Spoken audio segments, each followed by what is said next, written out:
Hi, hello. Thank you for attending this webinar. Here today we will talk about advanced seismic analysis using CivilFEM 2016. You know, CivilFEM powered by Mark, which is the new version. We just continue the rest of a list of different webinars that we've been developing all throughout this year.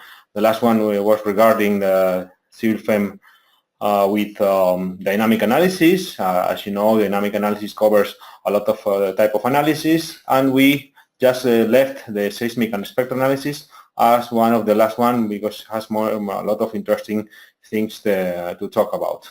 So we are today, Roman Martin and Ronald Siat, we will be present as lecturers of this webinar. Thank you. Well, hi. Structural analysis, seismic analysis is one of the most important analyses inside structural design. And for the last few years, due to advanced nonlinear softwares like CivilFEM, the knowledge and the different methods have advanced a lot. And now this sort of advanced dynamic softwares provide many methods from elastic response spectra to nonlinear time history analysis and also pushover analysis. So now it's a possibility to increase the knowledge of the way the model works and to improve the designs. Well, in order to study all CivilFEM capabilities, we will review three main examples: an stellar bridge, an oil and gas structure, and a Masonry bridge. And we will perform a response spectral analysis and design by code in the stellar bridge.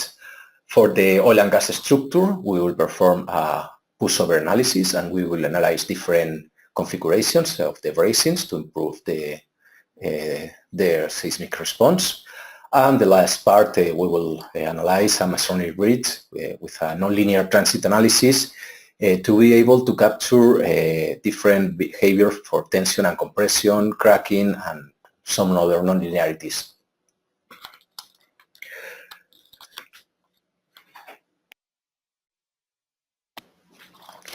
Well, for the stellar bridge, the first step is performing a detailed and accuracy model analysis.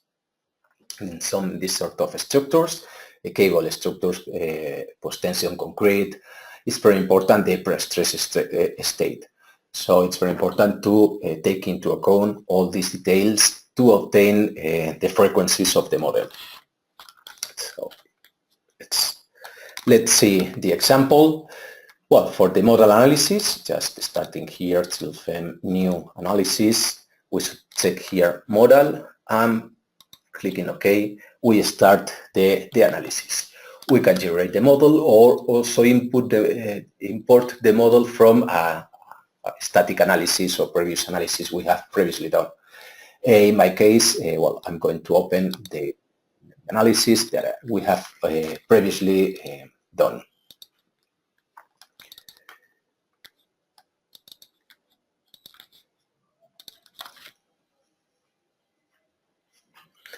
Well, for the model analysis, the first step after generating the model is creating load cases. We define different sort of loads. In my case, I've defined the dead load. This dead load is an overload on the bridge, on the deck. Here we can see plot. So we have this distributed load on the deck and gravity. So to perform a model analysis, here we have to define the boundary conditions and sort of precious loads we would like to apply to that model analysis. So the steps are creating a load case. I can create many load cases, and they will be different model analysis. My first load case could be just a model example.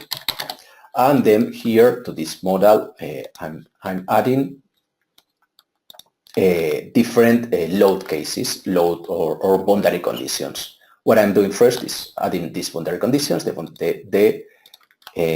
deck and the arc boundary conditions, deck and arc boundary conditions.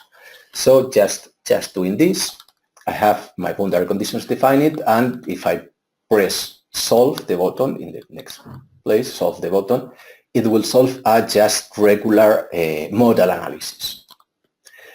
Also here, well, in the solution level, I can modify the number of modes. Also, I can extract instead of number of modes from the minimum frequency and maximum frequency, runs, well, the typical situations. But if I would like to perform a pre-stress model analysis, what I have to do is adding here loads, new loads, that will pre-stress my model.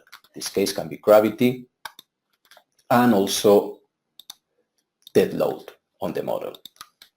So well, if I define this my load case, model 2 here, it will be solved with these boundary conditions and with these loads. These loads will be solved first in a static load state load case, and then the pre-stressing effect of those loads will be taken into account for the model analysis. So in this way, I'm solving a pre-stress model analysis.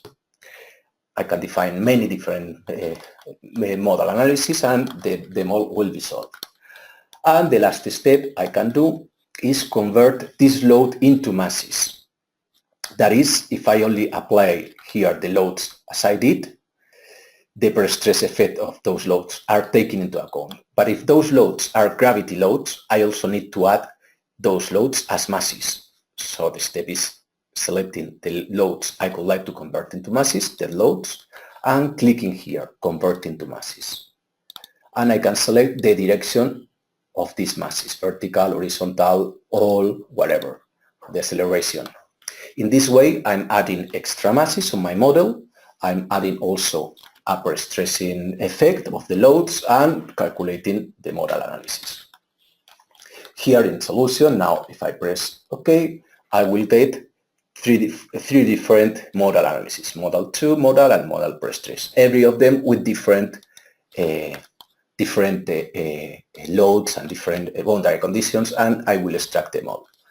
If I get the results, we previously solved the model. This is just for the information of what we did. Here you can see I have model pre-stress, and well, different configurations. Well, just in order to see them all together,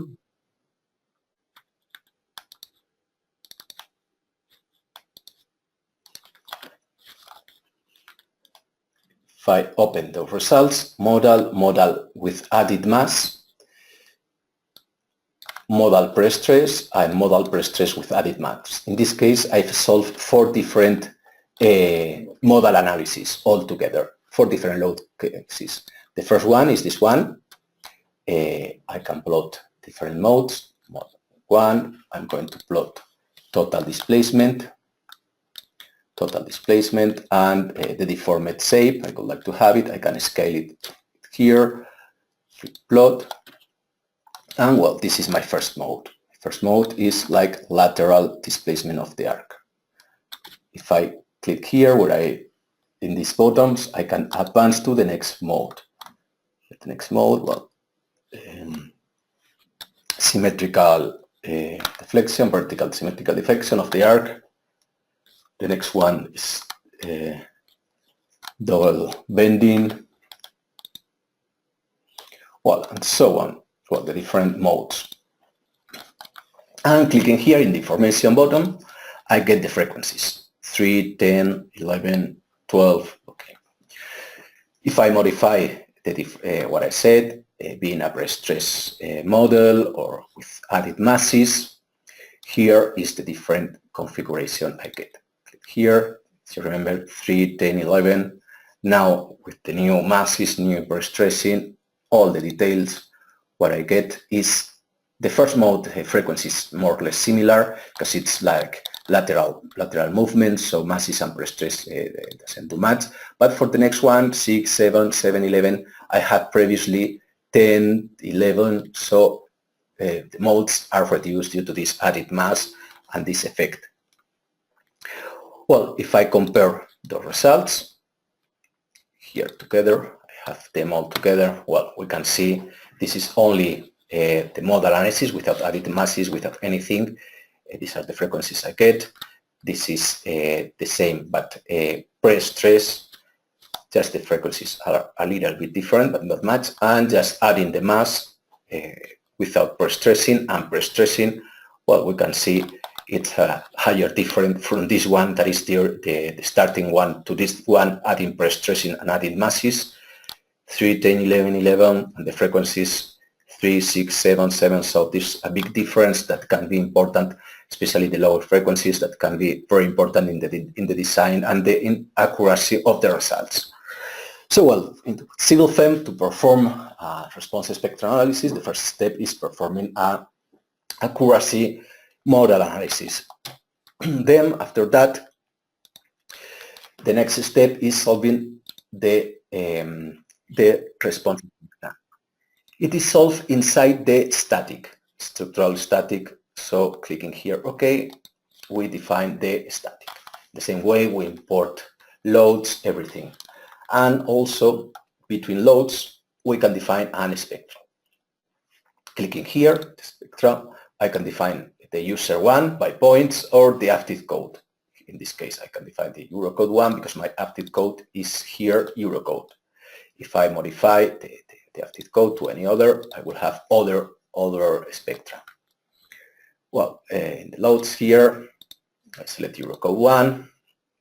So, well, here we decided the type of soil, the type of spectrum, acceleration, peak acceleration ground, 1.2 in example, different parameters of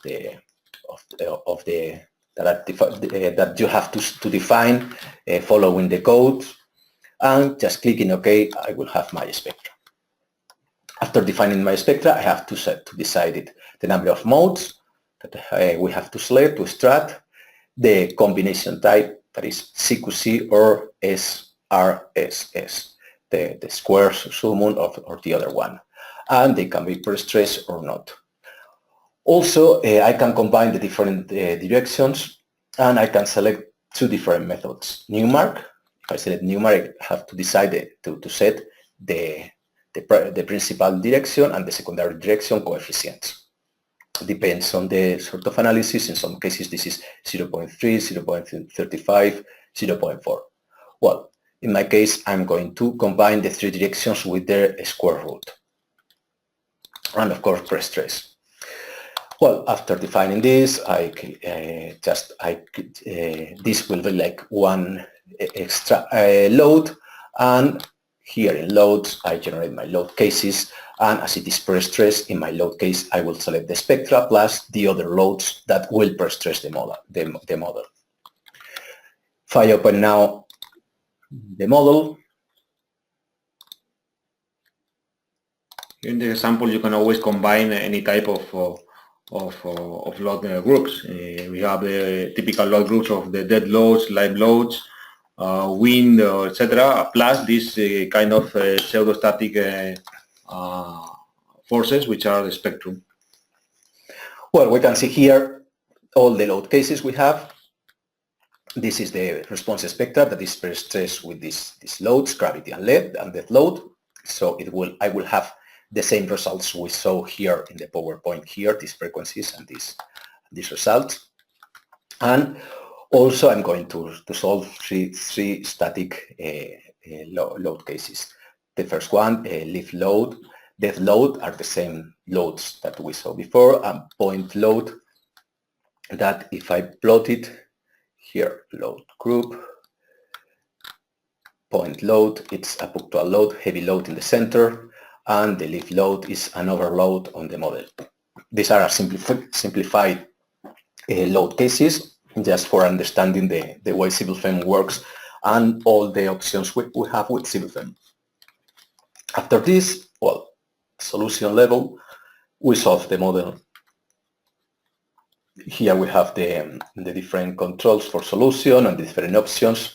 We've already seen, press start, I have all solutions.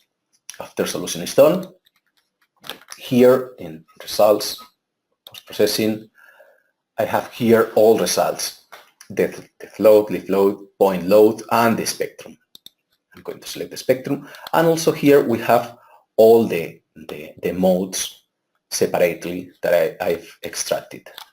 For the response spectral analysis, I click open, and well, I can plot a maximum displacement of the response spectral combination, total displacement.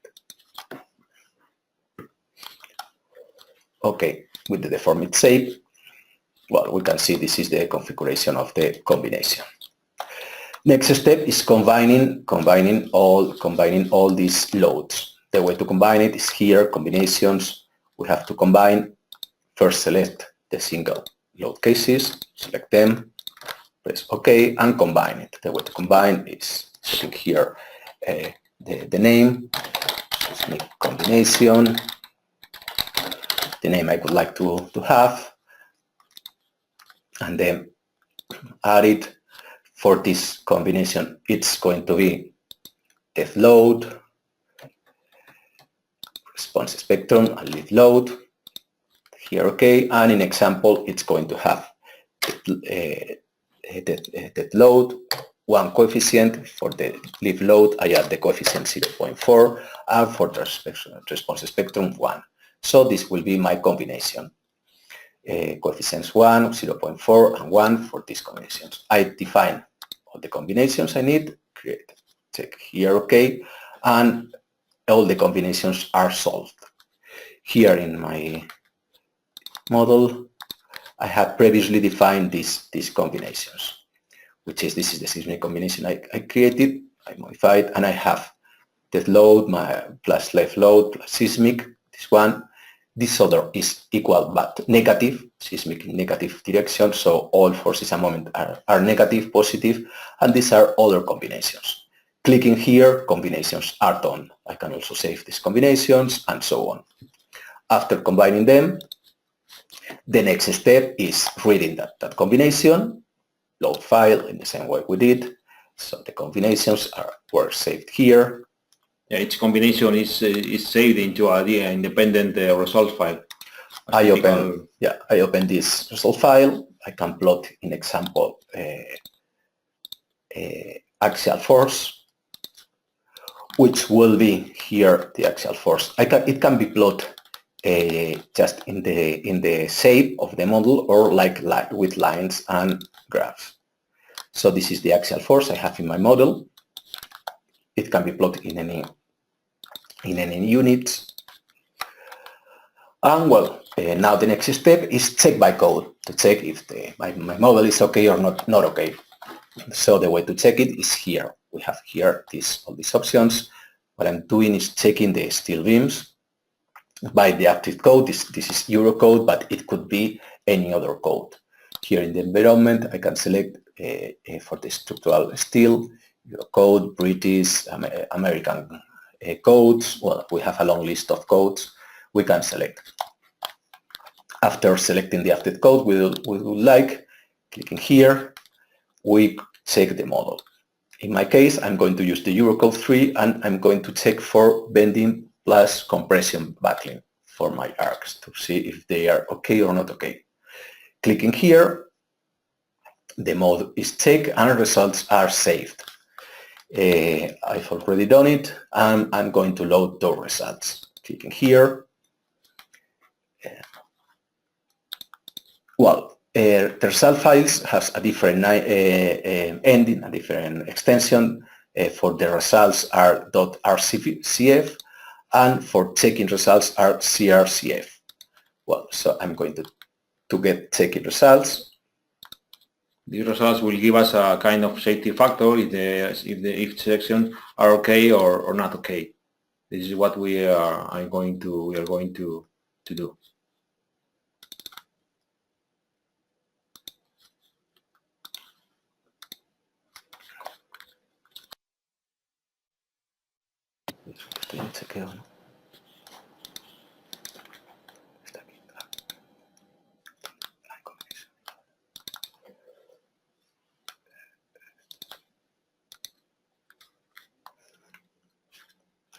Okay, so well, here is the results. I was trying to open other result files.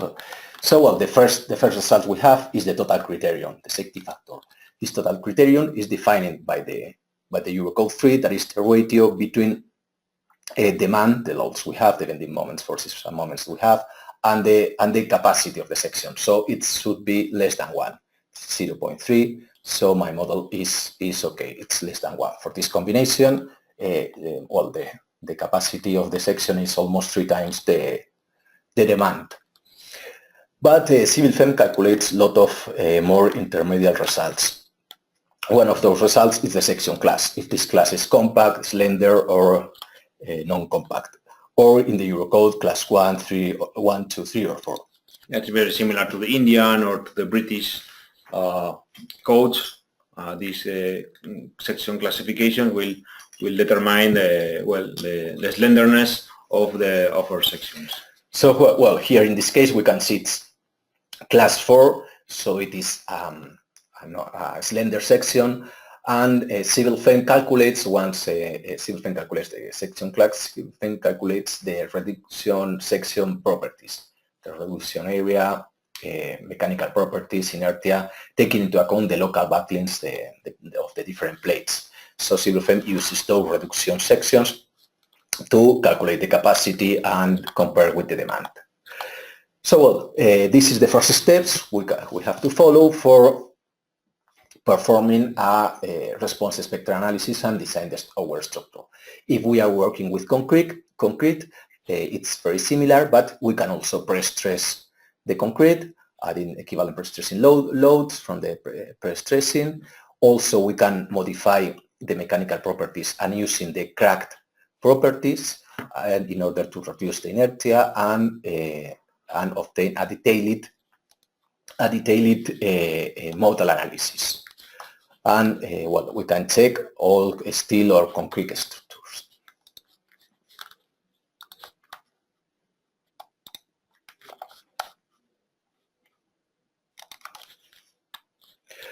Well, the next example is an oil and gas structure from a refinery. This is the one, and what we are going to do is perform a pushover analysis.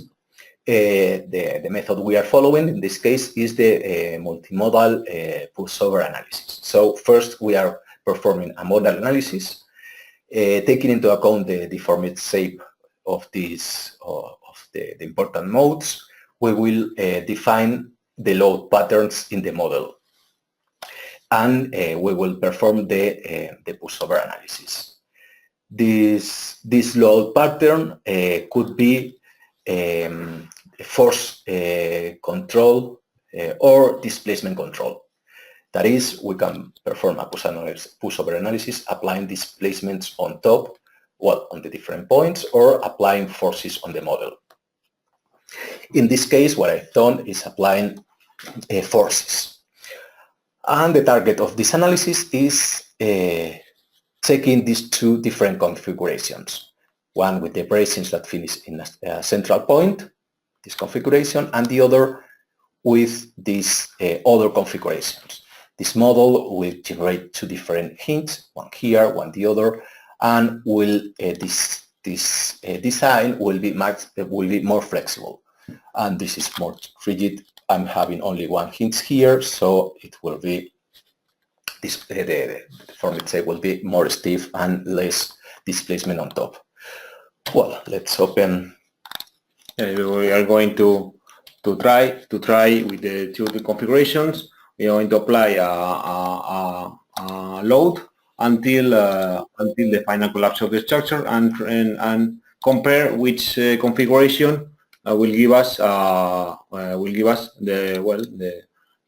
yielding moment in a certain point. One configuration will collapse before the other one.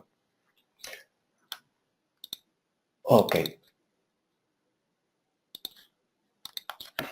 The first step will be the build the model and perform again a model analysis to check all these important the main model shapes or concerning only the steel structure. Well, you can see here is the first configuration, that is one only central point for the bracings, and this is the steel structure, and I can plot all the model, which will be, well, with here the pressure PCL, also here a foundation and a soil, contact elements between them, and so on. For the modal analysis, everything is linear. I'm only interested in getting the frequencies and the mode shapes of these to use them in the pushover analysis. If I load the results, I've extracted 5 modes.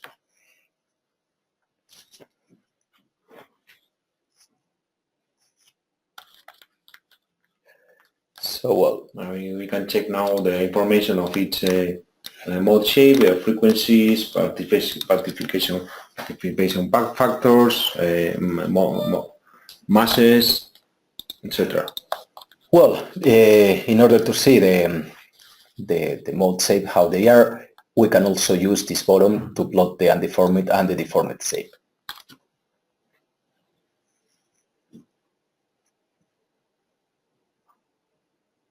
So, well, we can see the first mode shape is like a rotational of the foundation and no bending of the whole structure.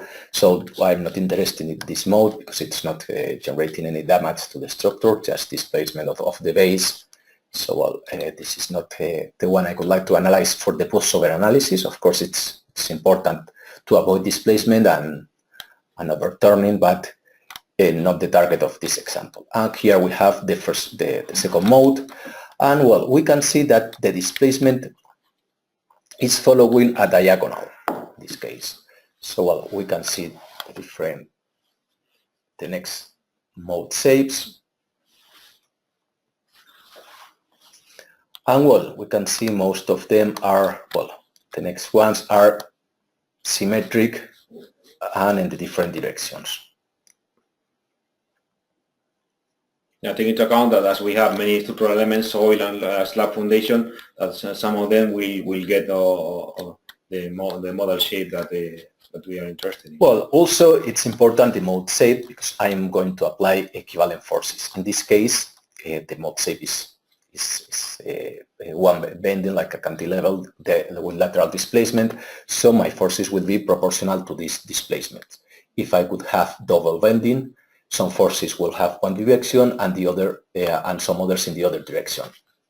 The target of this is check the different modes with pushover analysis to check if any of them could collapse our structure. After obtaining, here we have the information, my frequencies of the model and my participation masses. Here we have from the total masses. The next step is opening just a nonlinear structural analysis and performing the pushover analysis.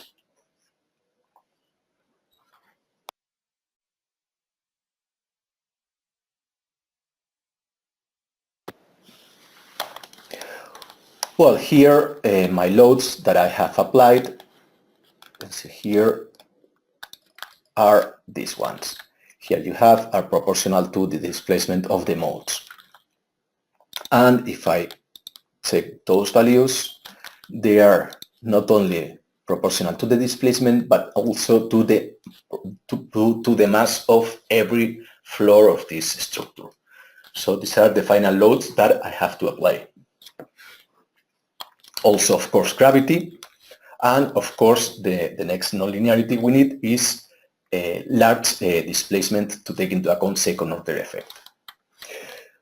And, well, once we have into account these loads, we need to apply nonlinearities to the model to take into account yielding. The first one for the materials is the steel. Here for the steel, selecting them from the materials, we click here, analysis, and click to bilinear analysis. And, well, clicking here, I will have the bilinear behavior.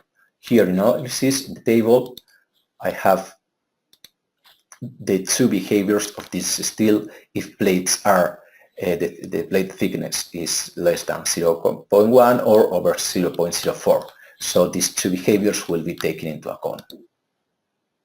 Also for the contact between the between the slab and the soil. And the soil, we have defined contact behavior. We can define many different sort of contact behavior. Clicking here, it's very easy to define contacts with CivilFEM. I select soil, foundation,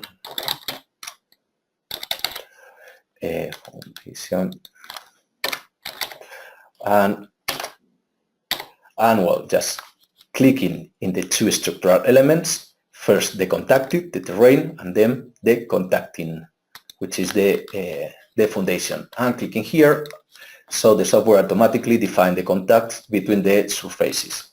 And well, I have different options. Glue contact, that is for the modal analysis, that I needed a glue contact because it's linear. And for this case, I could select touching contact, that is friction contact, and I define my friction properties and a maximum stress. If that maximum stress is caught, slippage happen. And well, with this I get the touching contact. I could have an advanced contact where I also can define the cohesion for a cohesional frictional behavior. And the once slip here, it will become a frictional contact. So these are the dynamic properties, and this is static with cohesion and friction. Well, also for the soil, I can define many sort of behaviors. Here, linear elastic by default, tracker bracket, more Coulomb, can clay, and Hook and Brown coming soon. So from these properties, from this behavior, I define tracker bracket properties, cohesion, and friction angle. And after that, I just solve the model with large deflections and the number of steps I would like. After solving, well, here I have the results. I'm going to open one of them. Example, this one. I can check in example the yielding. In order to see it easier, I'm going to hide the soil. Also clear the loads in the model.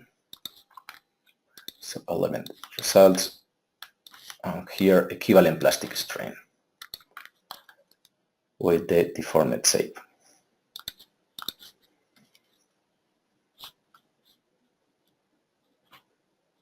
Well, I can see here the damage in all this zone. Well, the forces were following a diagonal, following the first mode, and so the unfavorable part is here, where most of yielding is happening. If I modify the range for seeing it easier.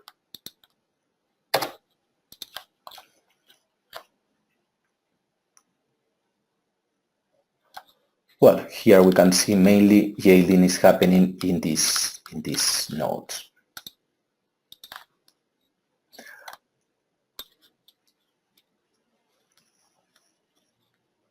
Here we have yielding in the connections between bracings and this main, and also these bracings are having backline, and well, it's collapsing due to this.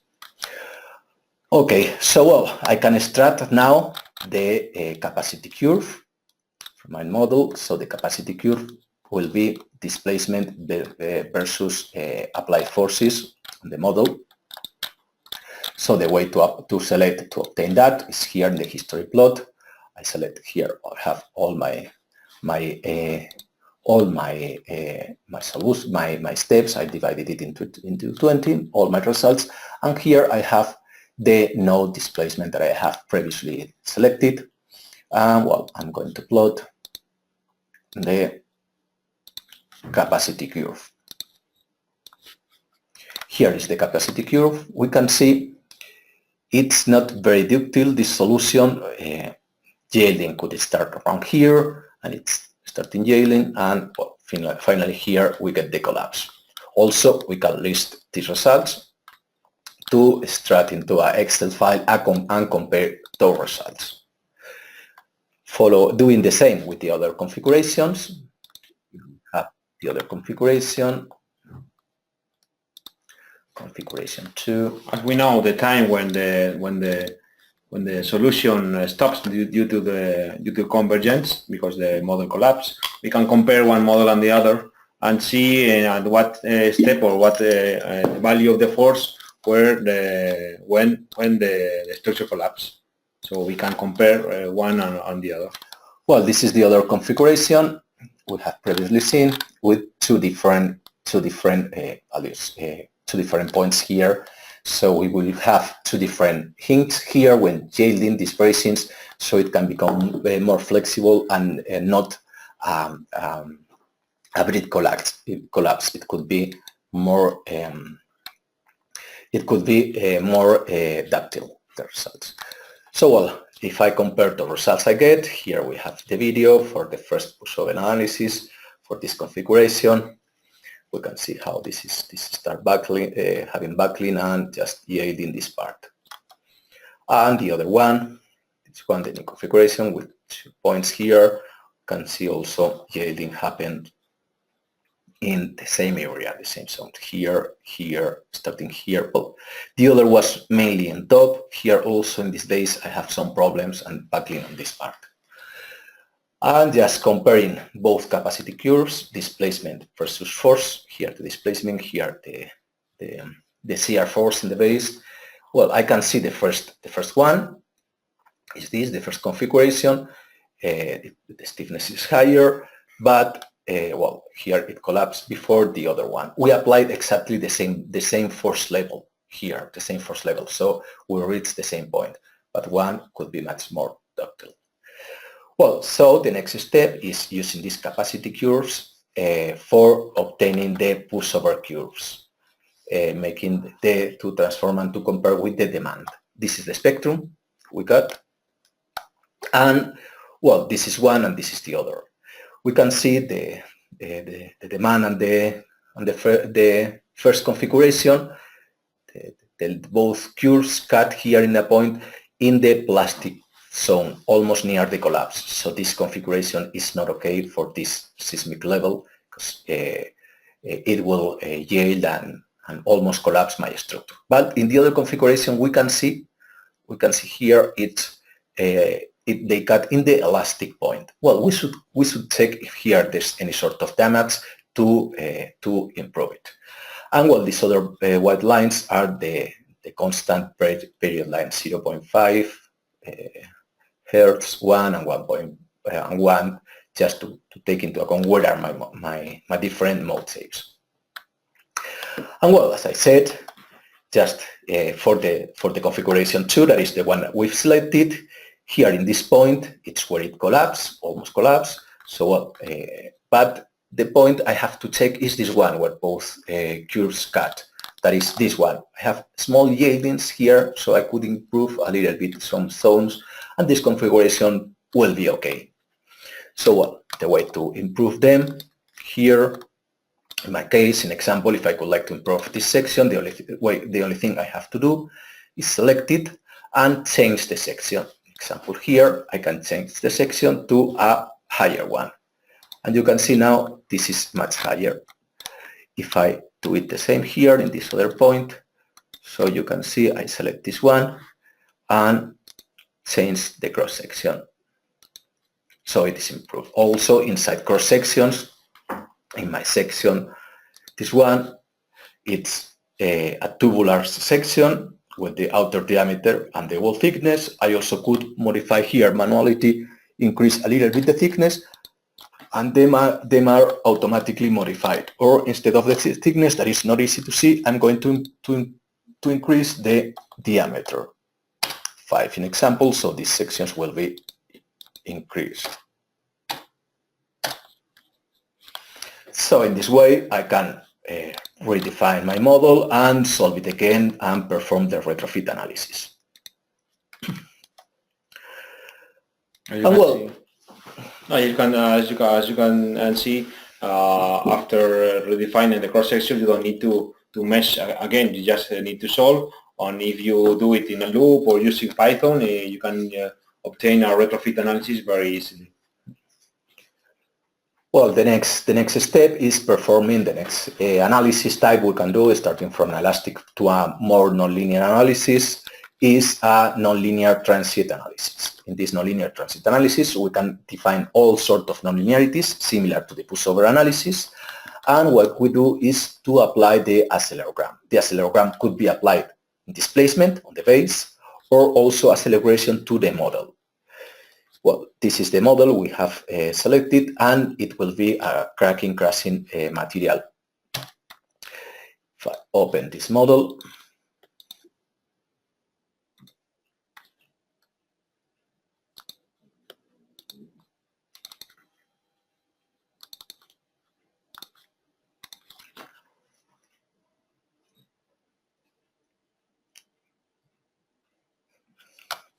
well, this is the Masonry Bridge, and well, it's supported on hard stones, so we have supposed vertical constraints due to a high stiffness. And what we are doing is applying horizontal displacement. The way to apply this horizontal displacement is here, defining a load group, displacements, an example, clicking here, and then here we can add a displacement or a force. In this case, I could add these forces, and the other way is applying displacements that it should be done here in boundary conditions. Boundary conditions, I will set here the seismic displacement. Click OK, and then the options I can have is displacement on surface. Displacement on surface, and I select my volume, my structural element on bottom, and my surface will be this here.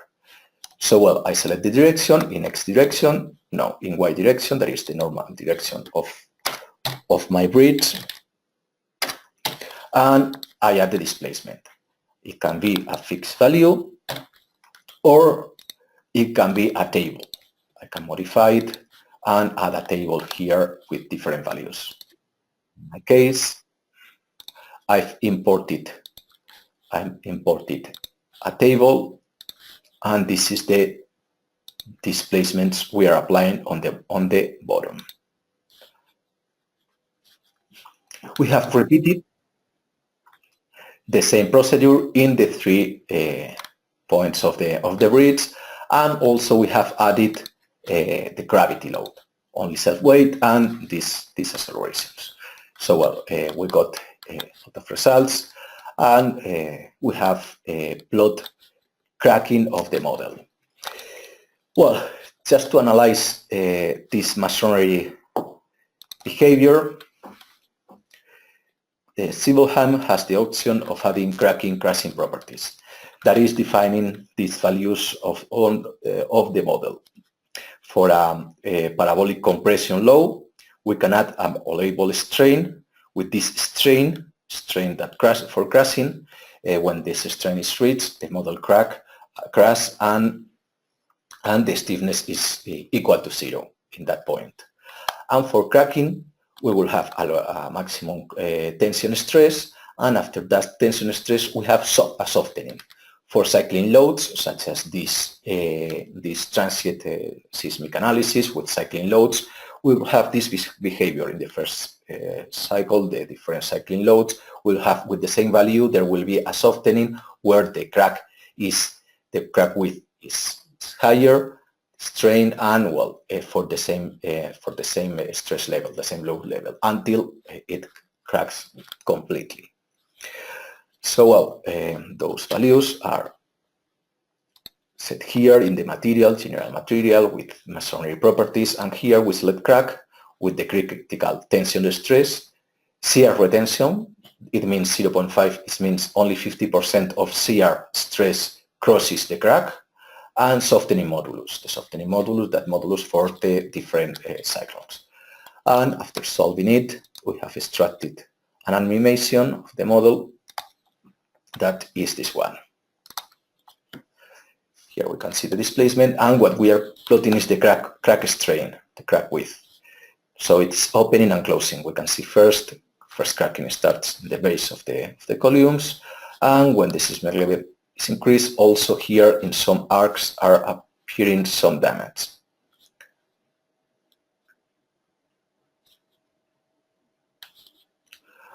Okay, but well, this is only taking into account the accelerogram and not the soil. For soil structure iteration, I can define my soil, or I can define nonlinear springs and dampers for my soil. The way to define them is here on mesh springs. So I have different possibilities, surface spring, and to define nonlinear behavior for this surface spring, also nodular spring, point spring, rotational one. So I can define any sort of nonlinear behavior to model my foundation. Or for a much more accuracy results, I can also define my soil with nonlinear material behavior as we did with the pushover analysis. So now, in the next step, we have added a soft soil in this point. But here and here we still have a harder rock, so it's almost a vertical fix, and here it's softer. So let's see, and also we apply horizontal displacement. So we can see here, the transit analysis, how due to this soft soil, this is moving this part, it's moving much more, damage is higher, increasing the damage here, well, you can see the damage is higher on this part, and it's almost collapsing, cracking is crossing all the model, and it's almost collapsing due to cracks here, and different zones. Yeah, this will give us a certain idea on where the new repairments will be needed to give more durability to this masonry bridge. Well, a summary of CivilFEM capabilities. We can see we can perform a response spectral analysis and design by code for concrete and steel. We can add masses from gravity forces, just clicking in a button, so those masses are added very easy, pre-stress, any type of pre-stressing loads. Also, we can add cracking properties for concrete, pre-stressing loads for concrete, for post-tension concrete, and perform a very detailed response spectral analysis. The next step, if I would like to take into account nonlinearities, is performing pushover analysis. Pushover analysis that can follow the load pattern that could be, load control or displacement control. Any of them could be. And well, the next step is performing nonlinear transit analysis. Here we can see we have two different modes, two different models. Here is a bridge, a steel bridge. Displacement is happening, and here we also have a dam. In this dam we have contact elements to simulate the construction joints and to calculate if there is slippage between them. Also, well, if we add soil materials around them, we should define to avoid rebound of the waves around the soil.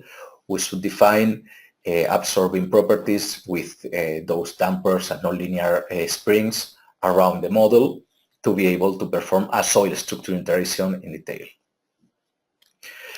So, well, this is an overview of CivilFEM capabilities for seismic analysis. Of course, we have much more. They could be seen in detail. And, well, as you have seen with CivilFEM, it's very easy to perform a nonlinear analysis, mix nonlinearities with any sort of analysis, transit, static, also perform an detailed advanced model analysis and check by code. And well, with CivilFEM and the friendly, easy to use graphic interface, nonlinearities become very, very easy. Yeah, of course, you can always try our software.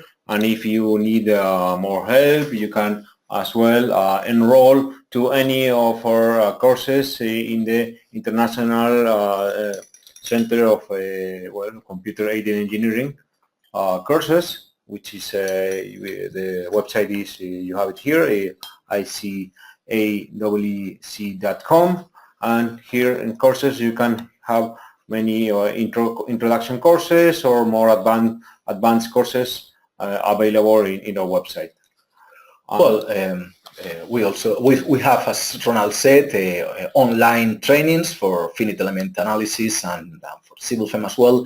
And if you like CivilFEM, you would like to get more information, you can contact us directly or also to your nearest partners here in the website, CivilFEM.com, the nearest distributors and partners we have all over the world, which you can select by countries. And also just you can follow us in the next webinars, in resources webinars, also CivilFEM videos about the models we have done, and here in the webinars. The next ones, this is the one we've already seen. Just keep update and connect us. Okay, so thank you very much. We know that you have been asking some questions. We will answer you one by one later. Thank you for attending. And okay, so you can follow us besides these two websites. You can always follow us in our social media using Facebook, Twitter, Google+, YouTube, and LinkedIn. Okay. Okay, thank you. Thank you for your attention. Bye-bye.